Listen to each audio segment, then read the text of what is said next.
Évidemment, la question qui a été posée à tous les skippers ce matin en zone mixte par les journalistes, c'est ça donne quoi un départ de Vendée Globe sans public, sans engouement finalement, engouement populaire.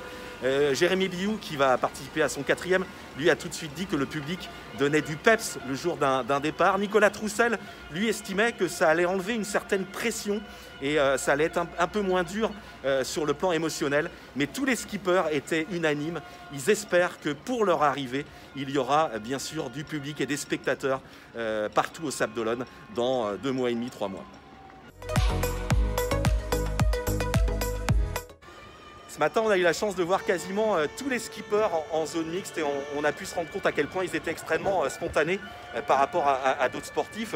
Et alors, il y a eu plein de bons mots, plein de bonnes phrases, mais il y a eu surtout cette punchline de Maxime Sorel qui va faire son premier Vendée Globe, qui nous a dit « Moi, je me suis levé ce matin en me disant que j'allais faire le tour du monde. » Et ça, il n'y a pas beaucoup de gens qui peuvent se le dire une fois dans leur vie.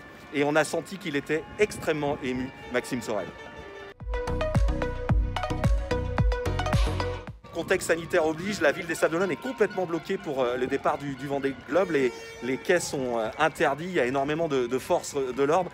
Et il y a quelques privilégiés quand même qu'on a pu rencontrer. Ce sont des gens qui ont des appartements ou des maisons qui donnent directement sur le chenal et la sortie des bateaux. On les a vus encourager les skippers. Il y avait aussi d'autres riverains, notamment du côté de la Chaume, extrêmement frustrés de ne pas pouvoir approcher davantage. Ils étaient derrière des barricades et il y avait même des contrôles par les forces de police et les gens étaient extrêmement frustrés.